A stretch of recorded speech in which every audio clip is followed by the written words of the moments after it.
오늘 우리에게 주시는 하나님의 말씀은 마태복음 27장 50절 말씀입니다. 같이 봉독하겠습니다. 예수께서 다시 크게 소리 지르시고 영혼이 떠나시니라. 아멘. 죄 사함의 은혜라는 제목으로 말씀을 들으려고 합니다. 인류를 구원하시기 위해 예수님이 이 땅에 오셔서 인간의 몸을 입으시고 공생의 삶을 3년 6개월 동안 살아가십니다. 많은 사람들을 접하고 만나고 관계를 맺습니다. 그런데 그 많은 관계하는 사람들이 예수님이 이 땅에 오신 목적과 부합되지 않게 살아가고 있습니다. 그것은 바로 예수님은 그들을 구원하시기 위해 죄 사함을 얻는 은혜를 베풀어 주시기 위해 오셨지만 예수님을 만나는 수많은 사람들은 예수님으로 말미암아 그 은혜를 누리지 못하고 있는 영적인 아이러니에 빠져 살아가고 있다는 것입니다. 그 중에 대표적인 인물을 든다면 로마 총독 빌라도가 있습니다. 그리고 그 당시에 대제사장과 유대 지도자들이 있습니다. 그리고 오늘 본문에 나오는 가롯의 출신인 유다라는 사람이 있습니다. 우리가 잘 아는 대로 빌라도는 예수님을 사형을 언도한 총독입니다. 그리고 대제사장과 서기관들과 바리새인과 여러 종교 지도자들은 예수님을 고발한 사람입니다. 그런 과정 속에 예수님의 제자 중에 가롯의 출신 유다는 예수님을 언삼십에 팔아버리게 됩니다. 그들이 누구보다도 예수님과의 관계성 속에서 죄 사함의 은혜를 받을 수 있었음에도 불구하고 오히려 죄 사함의 은혜를 얻지 못하는 불쌍한 존재들이 되어져 버리고 말았다는 것입니다. 이들은 사죄의 은총을 받지 못한 사람들입니다. 그러면 오늘 우리도 예수를 믿는다고 하는 그리스도인으로서 하나님으로부터 죄 사함의 은혜를 받고 살아가고 있습니까? 우리 자신들의 신앙을 오늘 본문의 말씀을 통해 주시는 메시지로 다시 한 번 더 점검해 보고 우리가 어떻게 하면 죄 사함의 은혜를 받을 수 있는가라는 지혜를 얻을 수 있는 귀한 시간이 되었으면 좋겠습니다. 그러면 죄 사함의 은혜를 힘입기 위해서 우리는 예수님을 바로 알고 믿어야 합니다. 이 가룟 유다가 예수님의 제자로 불림을 받는 그 당시에 예수님에 대한 생각은 단순히 서성에 지나지 않았습니다. 로마의 탄압과 나라를 잃어버린 유대 사람들의 억울함을 풀어줄 수 있는 로마로부터 이스라엘을 해방시킬 수 있는 혁명가로 보았던 것입니다. 그런데 따라가 다니다 보니까 예수님이 혁명가가 아니었습니다. 이스라엘을 로마로부터 자유함을 가져다 줄 수 있는 그런 지도자도 아님을 알았습니다. 그 사실에 그는 혐오감을 느끼게 되어 결국 예수님을 스승으로 모셨던 영적인 지도자로 모셨던 그의 삶의 모든 것을 포기해버리고 예수님을 언산십에 팔아 넘겼습니다. 즉 유다는 처음부터 예수님을 대해서 잘못된 생각을 가지고 예수님을 쫓았던 거예요. 자기의 육신의 소욕을 얻기 위해서, 자기의 만족을 얻기 위해서, 자기가 추구하는 목적을 얻기 위해서 예수님을 따랐지. 예수님의 뜻, 하나님이 예수님을 보내신 그 섭리 전혀 생각지 않았습니다. 자신의 인간적인 목표를 이루고자 예수님을 스승으로 모셨고 혁명가로 생각했고 그를 따르게 되었던 것입니다. 그러나 자신의 육적인 욕구가 충족되지 않았을 때 그는 가차없이 예수님을 떠납니다. 악인들의 손에 예수님을 언삼십냥에 팔아 넘겨줍니다. 오늘날 이러한 신앙생활을 하는 사람들이 우리 주변에 자주 보고 우리는 보아왔습니다. 예수를 그리스도 믿겠다 하고 교회에 나오고 예배 생활하고 기도 생활하고 믿음의 생활하면서도 지속적으로 이 땅에서 내가 수명이 다할 때까지 믿음을 지키는 것이 아니라 중도에 포기해버리는 많은 신앙인들이 있습니다. 중도에 예수님을 떠나고 교회를 떠나는 많은 그리스도인들을 보게 됩니다. 그들이 왜 끝까지 예수를 믿지 못하고 중도에 포기할까요? 처음 교회 나올 때, 처음 예수를 믿겠다고 했을 때 그들의 목적은 인간적인 목적이었습니다. 예수님에 대한 잘못된 생각을 가지고 있었습니다. 예수님을 도깨비 방망이와 같은 분으로 생각했습니다. 자기가 원하는 것은 모든 걸 다 해주시는 분으로만 생각했던 거예요. 결국 그들은 세상적인 유익을 얻고자 신앙생활을 했기 때문에 신앙회를 갖게 되었고 중도에 포기하게 되는, 주님을 떠나고 교회를 떠나고 믿음을 버리고 또다시 원래의 불신자의 모습으로 되돌아가게 되는 것입니다. 우리는 어떻습니까? 우리도 우리의 신앙의 유익을 얻고자 믿음의 생활을 한다면 우리는 중도에 회의를 갖게 됩니다. 낙심하게 되는 거예요. 영적인 침체를 갖게 됩니다. 그러면 우리는 어떤 생각을 가지고 예수님을 따르고 있습니까? 그동안 10년, 20년, 30년 이상 평생 믿음을 가지고 지금까지 신앙생활을 해왔는데 예수님을 바로 알고 있느냐는 거예요. 우리가 예수님을 처음 믿을 때에 그분 예수 그리스도를 어떻게 알고 믿었냐는 거예요. 자기 인간적인 욕심을 채워줄 수 있는 분? 또 이 시대의 혁명가? 아니면 내 자신의 목표를 이루어주는 도구로만 생각해 왔습니까?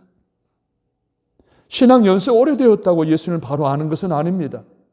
가룟 유다는 3년 6개월 동안 예수님과 함께 동고동락했습니다. 예수님의 말씀을 직접 수도 없이 들으며 깨달으며 은혜를 받고 성령의 충만한 은혜 가운데까지 나아가지는 못했지만 그래도 말씀의 훈련을 통해서 그래도 주님의 제자를 일컬어 받는 우수한 주님의 제자였음에 틀림이 없습니다. 그러나 그는 예수님께서 어떤 분이신지 바로 알지 못했습니다. 신앙의 연수는 자랑해도, 신앙의 직분은 자랑해도, 많은 은혜 체험했다라고 자랑해도 여전히 예수님과 참된 교제를 나누지 못해서 예수님을 거달게 식으로 알고 머무는 신앙의 모습을 가지고 있지는 않습니까? 에베소서 4장 20절에서 24절에 이런 말씀이 기록되어 있습니다. 오직 너희는 그리스도를 이같이 배우지 아니하였느니라. 진리가 예수 안에 있는 것 같이 너희가 과연 그에게서 듣고 또한 그 안에서 가르침을 받았을진데 너희는 유혹의 욕심을 따라 썩어져가는 구습을 쫓는 옛사람을 벗어버리고 오직 심령으로 새롭게 되어 하나님을 따라 의와 진리의 거룩함으로 지으심을 받은 새 사람을 입으라. 배우고 듣고 가르침을 받았지만 여전히 옛사람의 구습을 쫓는 모습에 머물러 있었다는 거예요. 제대로 예수님을 만나면 제대로 예수님을 아는 자라고 한다면 구습을 쫓는 옛사람을 벗어버리고 새 사람을 입게 된다는 거예요. 이 새 사람을 입는 것은 그냥 되어지는 것이 아니라 내가 예수님을 만날 때에, 예수님을 바로 알 때에, 예수님과 참된 교제를 나눌 때에 내게 주어지는 은혜인 것입니다. 이 은혜가 매일매일의 신앙 연륜을 쌓아갈 때마다 여러분의 신앙적인 체험 속에 고백되어지고 간정되어지는 영적인 체험으로 예수님을 더 깊이 만나고 더 깊은 교제 싸움에서 살아가시는 저와 여러분이 되시기를 주님의 이름으로 축복합니다. 우리는 예수님과 바른 교제를 나누며 예수님의 뜻이 무엇인지 알고 믿으려고 힘써야 합니다. 로마서 10장 9절에서 11절에 보면 네가 만일 내 입으로 예수를 주로 시인하며 또 하나님께서 그를 죽은 자 가운데서 살리신 것을 내 마음에 믿으면 구원을 얻으리니 사람이 마음으로 믿어 의에 이르고 입으로 시인하여 구원에 이르느니라. 성경에 이르되 누구든지 저를 믿는 자는 부끄러움을 당하지 아니하리라 하니. 사랑하는 여러분, 바로 알고 바로 믿음으로 구원에 이르러 죄 사함의 은혜를 누릴 때까지 끝까지 여러분, 믿음의 승리함을 이루며 깊은 영적 체험 속에 하나님이 우리에게 베풀어 주신 은혜를 기억하고 죄사함의 은혜를 누리며 살아가게 되기를 주님의 이름으로 축복합니다. 두 번째, 어떻게 하면 우리가 죄사함의 은혜를 누릴 수 있을까요? 자기 잘못을 타인에게 전가해서는 아니 됩니다. 자기가 지은 죄, 자기가 행한 일에 대해서는 자기가 책임을 져야지 다른 사람들에게 전가해서는 결코 죄 사함의 은혜를 누릴 수가 없다는 거예요. 여러분, 우리가 쉽게 생각해 보면 아버지의 죄는 아버지에게만 국한되는 거예요. 나에게 전이되지 않습니다. 아버지는 아버지의 죄를 아버지가 책임을 져야 되는 거예요. 나의 죄는 내가 주님 앞에 회개하고 책임을 지고 죄 용서함 받아야 죄 사함의 은혜의 자리로 나아갈 수가 있습니다. 오늘 본문에 보면 예수님께서 유대 종교가들에 의해서 총독 빌라도에게 넘겨지지 않습니까? 그런데 이 총독 빌라도가 이 고소하는 이 재판권을 가지고 신문에 보고 나름대로 다 조사해 봤지만 딱히 죄를 발견하지 못했어요. 빌라도는 예수님이 무죄하다는 사실을 알았지만 그런데 하나의 문제가 있어요. 로마에서 세운 총독이잖아요. 유대 사람들을 관할하고 통치하고 다스리는 총독이잖아요. 기득권, 이 기득권을 이 유대 사회 속에서 계속 유지해 나아가기 위한 그러한 어떤 나름대로의 자기의 문제도 있었던 거예요. 그래서 이 기득권 문제 때문에 결국은 진리를 외면합니다. 예수님이 죄가 없음에도 불구하고 죄 없다라고 선언해야 되는데 재판을 마지막 마무리 지어야 되는데 여전히 그 빌라도는 나름대로 예수님이 죄 없음을 알고 이 죄 없음의 고발로부터 자유함을 주기 위해서 6월절이 되면 죄수 하나를 내보내는 풀어주는 이 풍습에 따라 예수와 바라바를 두고 둘 중에 하나를 선택하라고 합니다. 그러나 그의 계획은 숲으로 돌아가죠. 사람들은 어떻게 합니까? 바라바를 풀어주라고 그럽니다. 결국은 이 자기 기득권을 놓치지 않기 위해 군중의 압력에 못 이겨 어쩔 수 없이 예수님을 십자가에 못 박으라고 넘겨줍니다. 그런데 예수님을 넘겨주는 것이 잘못인 줄 알면서도 그 일을 강행해버리고 말았습니다. 이것이 빌라도의 잘못이었습니다. 여러분, 다수가 진리를 거부할 때에 여전히 우리는 진리 편에 서야 합니다. 다수가 예해도 우리는 진리라고 안 하면 아니라고 할 수 있어야 된다는 거예요. 여호수아서 4장 15절에 보면 만일 여호와를 섬기는 것이 너에게 좋지 않게 보이거든 너희 열조가 강 저편에서 섬기던 신이든지 혹 너희의 거하는 땅 아무리 사람의 신이든지 너희 섬길 자를 오늘날 택하라. 따라서 합니다. 오직 나와 내 집은 여호와를 섬기겠노라. 여호수아가 이스라엘의 많은 사람들이 우상을 섬기고 우상을 숭배하는 그들을 향해서 너희들이 원하는 신을 섬기지만은 나는 오직 여호와만 섬기겠다는 거예요. 살아계신 여호와 하나님, 우리의 이스라엘 백성들을 이끌어 가시는 여호와 하나님, 내 삶에 앞장서 가시는 이스라엘 하나님만을 섬기겠노라고. 다른 사람은 다 아니라고 하는데 오직 여호수아만 하나님만이라고 고백하는 아름다운 신앙. 이것이 빌라도에게는 부족했던 거예요. 이것이 오늘 우리 현대에 살아가는 우리들에게 부족한 거예요. 진리 편에 서는 자가 소수일지라도 하나님께서는 진리를 사수하는 자들을 그들의 편에 서서 그들을 도우시고 승리케 하시는 줄로 믿으시기를 바랍니다. 여러분 잘 아는 노래 열왕기상 18장에 보면 아합 왕과 이세벨의 서슬푸른 그러한 통치 가운데서 엘리야가 3년 6개월의 가뭄을 선포하지 않습니까? 비가 오지 않는 거예요. 나라 백성들이 너무 힘들어하는 거예요. 자, 그런 과정 속에 진정 하나님 한 분만을 바라보아야 될 이스라엘 백성들이 여전히 아세라상과 바알신을 우상 숭배하는 그들을 불쌍히 여겼던, 또 안타까움을 여겼던 엘리야가 아합 왕과 담판하지 않습니까? 네가 섬기는 여러 많은 신들을 섬기는 선지자 850명, 갈멜산에 1대 850 영적 전쟁을 치르게 되지 않습니까? 850명뿐만 아니라 이스라엘 백성들이 다 바알신앙과 아세라신을 섬기고 있는 것 때에 오직 엘리야만이, 오직 하나님만이 진짜 하나님이라고 외치며 고백하지 않습니까? 누가 신이 참신이냐? 불을 내리는 신이 참신이다. 경쟁하게 됐어요. 결국은 엘리야의 기도를 들으신 살아계신 하나님이 엘리야의 진리편에 있어서 오직 하나님만 의지하는 그 신앙을 하나님 기억하시고 그로 하여금 승리하게 하셔서 850명의 모든 선지자들을 다 죽이고 이스라엘 백성들이 죽기로 돌아오게 하는 놀라운 대역사를 이루지 않습니까? 사랑하는 여러분, 오늘 우리의 믿음의 생활 속에 갈멜산에서의 성령 엘리야처럼 오직 진리 편에 있어서, 생명의 편에 있어서, 하나님 편에 있어서 진리를 사수할 수 있는 믿음의 성도들이 다 되시기를 주님의 이름으로 간절히 축복합니다. 자, 빌라도는 예수님을 사면하려는 자신의 모든 시대가 실패로 돌아가자 자신의 책임을 백성들에게 전가하기 위해서 물을 떠오러 합니다. 그리고 손을 씻습니다. 그리고 나는 상관이 없다 라고, 즉 예수님의 무죄한 피 흘림이 자신과 상관이 없다라고 선포합니다.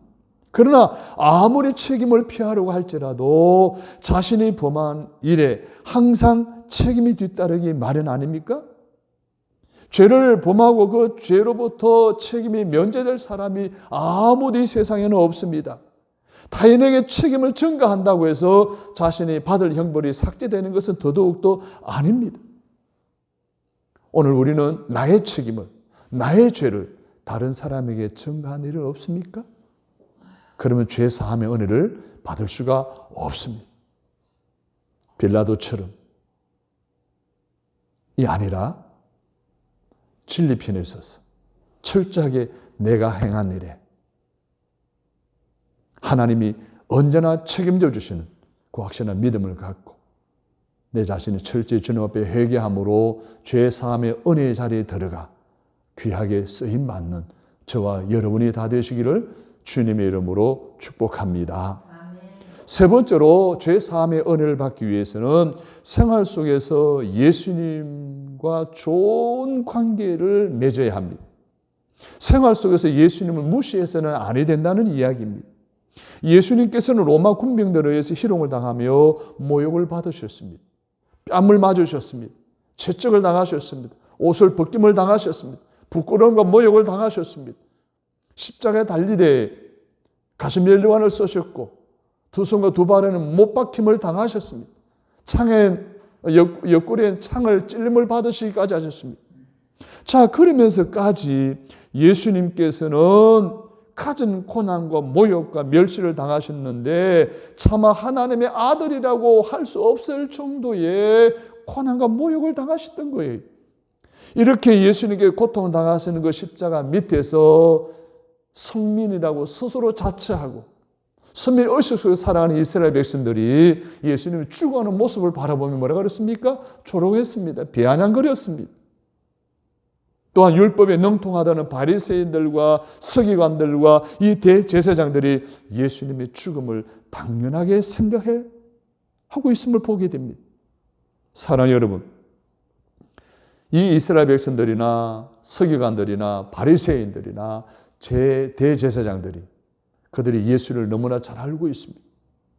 그러나 그들의 생활 속에 예수님과 친밀한 관계를 맺지 못하니 예수 그리스도를 멸시해버리니 성경을 통해서 예수님을 알더라도 생활 속에서 예수님을 만나지 못했기 때문에 그들이 결국 예수님을 십자가에 못 박아 죽인 것처럼 우리도 예수를 믿고 예수님의 관계 속에서 살아가지만 예수님을 친밀한 관계 속에서 살아가지 않는다면 우리 또한 예수님을 십자가에 못 박는 일을 계속 일삼을 수밖에 없다는 이 사실을 우리는 기억해야 됩니다.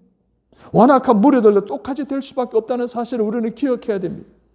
우리가 성경을 많이 읽고 성경을 많이 알고 있다는 것도 중요하지만 우리는 성경을 통해 알게 된 예수님을 우리의 생활 속에서 만나고 체험하고 교제하는 그런 깊은 관계를 유지해 나가야 오늘 우리는 주님 원하는 말씀대로 살아갈 수 있으므로 지은 죄를 죄를 짓는 그 모든 잘못된 삶으로부터 자유를 누리고 죄 사함의 은혜를 우리가 누릴 수 있지 않겠습니까?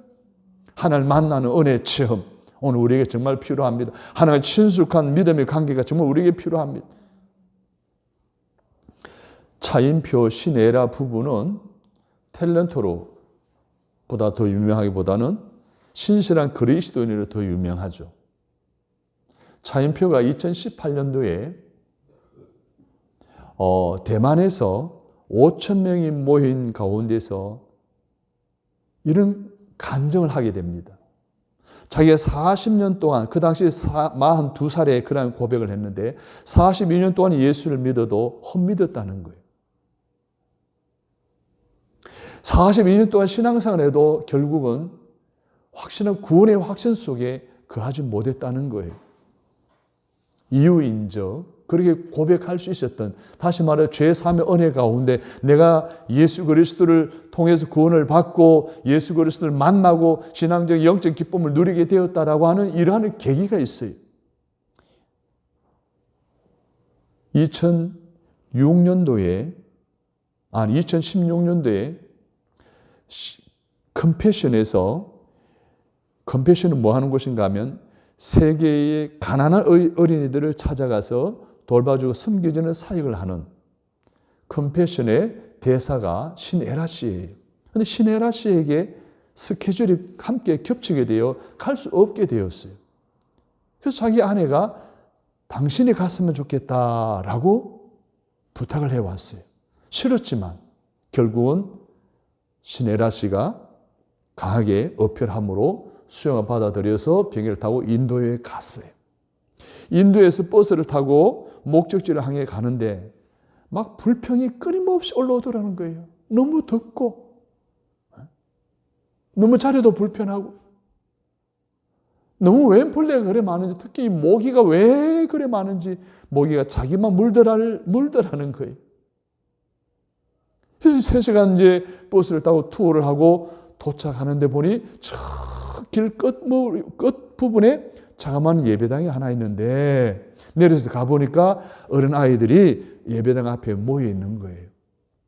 그래서 다가가는데 한 8살짜리 소년 까마짭짭한 아이가 좀 앞으로 나와서 서 있더라는 거예요. 그래서 다가가는데 그 아이가 먼저 웃으면서 인사를 하더라는 거예요. 자, 그러기 전에 공항에서 그 교회까지 오는 과정 속에 함께 동행했던 컴패션의 담당 사목 목사님이 차인표 씨한테 이렇게 부탁을 했대요. 가장 가난한 아이들이다. 이들을 만나면 꼭 안아주라. 그리고 이렇게 격려하라고 이야기하더랍니다. 얼마나 외로웠니? 얼마나 힘이 들었니? 하나님 너희들을 사랑한다. 너희들은 사랑받기 위해 태어났다. 등등 이런 좋은 멘트를 해주라는 부탁을 받고 그 정도는 해줄 수 있겠다라고 생각했다는 거죠. 그래서 갔는데 그 아이가 남노하고 냄새나고 깨지째째하고 그런 아이가 웃으면서 손을 떡 내미는데 먼저 손을 내밀더라는 거예요. 손을 잡았다는 거예요. 그런데 그 순간 자기가 목사님한테 부탁을 받는 그 말을 해주고 싶은 그 이야기를 자기 마음속에서 예수님이 말씀하시더라는 거예요. 야, 임표야, 너 여기까지 오느라고 얼마나 수고했니? 너 그동안 얼마나 외로웠니? 너 얼마나 힘들었니? 하나님 너를 사랑하신단다. 너는 사랑받기 위해서 태어났단다. 자기가 어린아이한테 해줘야 할 이야기가 그 아이의 손을 잡는 순간 예수님이 자기가 찾아오셔서 자기에게 말씀하시다라는 거예요. 그 순간 차인표 씨는 무너져 버린 거예요. 40년 동안 그토록 만나고자 했었던 그 예수님을 만난 거예요. 그 순간 그는 내 자신의 구원을 받았음을 확신하게 되었고, 그는 그 이후에 그 컨베션 활동하는 가운데 그 아이들을 막 주님의 사랑으로 사랑해 주었다는 거예요. 인생이 확 바뀌어진 거예요. 그 감정을 5천 명이 모인 대만 사람들 앞에서 그 감정을 하는 거예요. 내가 만난 예수 여러분들을 믿으십시오. 그 결신서를 쓰게 했다는 거예요. 사랑하는 여러분, 오늘 우리가 예수를 만난 경험이 언제입니까? 지금도 매 순간 예수를 만납니까? 예수님과 대화를 합니까? 살아계신 예수 내 삶 속에 찾아오셔서 나의 깊은 교제 가운데 말씀하시고 나의 기도를 들으시고 나의 찬송을 받으시고 나의 예배를 받으심으로 끊임없이 우리에게 복을 주신 은혜 가운데 우리가 살아가고 있습니까? 그렇지 않으면 우리는 주님과 영적 교제가 생활 속에 깊이 체험하지 않는다면 우리는 끊임없이 짓는 죄인 줄도 알지 못하고 죄 사함의 은혜도 누리지 못하고 우리는 결국 오늘 본문에 나오는 많은 무리들처럼 이스라엘 백성들처럼 결국은 멸망받을 수밖에 없지 않겠습니까? 사랑하는 여러분, 우리의 생활을 예수님께 맡기시기를 주님의 이름으로 부탁을 드립니다. 그분에게 맡길 때 우리는 그분과 참된 교통을 나눌 수 있습니다. 이 맡긴다는 말은요, 무슨 말인가 하면 내가 예수님께 묶인다는 거예요. 먼저 묶임을 받고 예수님이 이 끊임을 받는다는 거예요. 요즘 주변에 가면은 얼마나 반려견 꼬리를 묶고 데리고 다닙니까? 예수님이 나를 묶으신 거예요. 그리고 나를 이끌어 가시는 거예요. 이게 맡기는 거예요. 그래서 하나님과 깊은 교제가 없으면 이런 은혜가 우리에게 일어날 수가 없는 거예요. 그리고 우리 죄 사함의 은혜 경험할 수가 없습니다. 우리 생활을 예수님께 온전히 맡기시기를 주님의 이름으로 축복합니다. 잠언서 3장 5절 6절에 보면 너는 범사에 그를 인정하라. 그러면 내 길을 지도하시리라. 마태복음 11장 28장 29절에 보면 수고하고 무거운 짐자들아 다 내게로 오라. 내가 너희를 쉬게 하리라. 나는 마음이 온유하고 겸손하니 나의 멍에를 메고 내게 배우라. 그러면 너희 마음이 쉼을 얻으리니 라고 했습니다. 사랑하는 여러분, 그분을 영접하시고 그분에게 온전히 맡기시기를 바랍니다. 그래서 그분이 이끌심을 받는 가운데 날마다 주님과의 친밀한 교제 속에서 주님 주시는 은혜 가운데 살아감으로 죄 사함의 은혜를 누리며 하나님의 영광을 올려드리며 살아가는 저와 여러분이 다 되시기를 주님의 이름으로 축복합니다. 기도하겠습니다. 하나님, 우리는 지금까지 예수님을 바로 알고 바로 믿었는지 혹 자신의 잘못을 타인에게 뒤집어 씌우지는 않았는지 생활 속에서 예수님을 무시함으로 끊임없이 죄를 지어 나아가지는 않았는지 오늘 우리 자신들을 되돌아보게 하는 하나님 말씀으로 깨달음 얻게 해 주시니 감사합니다. 이제는 예수님을 바로 알고 바로 믿음으로 좋은 관계성 속에서 하나님 원하시는 뜻대로 살아가게 하여 주옵소서. 타인의 잘못, 타인에게 내 잘못을 내가 지은 죄는 내가 철저히 회개함으로 하나님 철저히 죄 사함의 은혜 가운데 서게 하여 주옵소서. 생활 속에서 예수님과 깊은 관계를 맺고 날마다 죄를 자복하러 하나님 보좌 앞에 나아가 죄 사함의 은혜를 누리는 우리 모두가 되게 하여 주옵소서. 죄와 피 흘려 싸우기까지 하며 하나님 죄와를 멀리하게 하시고 그래서 죄 사함의 은혜 가운데 살아가는 우리 모두가 되게 하옵소서. 특별히 빌라도처럼 그리고 바리새인과 사두개인과 대제사장들처럼 선민이라고 자의식을 가진 유대 백성들처럼 살아가지 않게 하옵소서. 하나님 은혜 가운데 살아가는 승리하는 저희들 되게 하여 주옵소서. 예수님의 이름으로 간절히 기도드립니다. 아멘.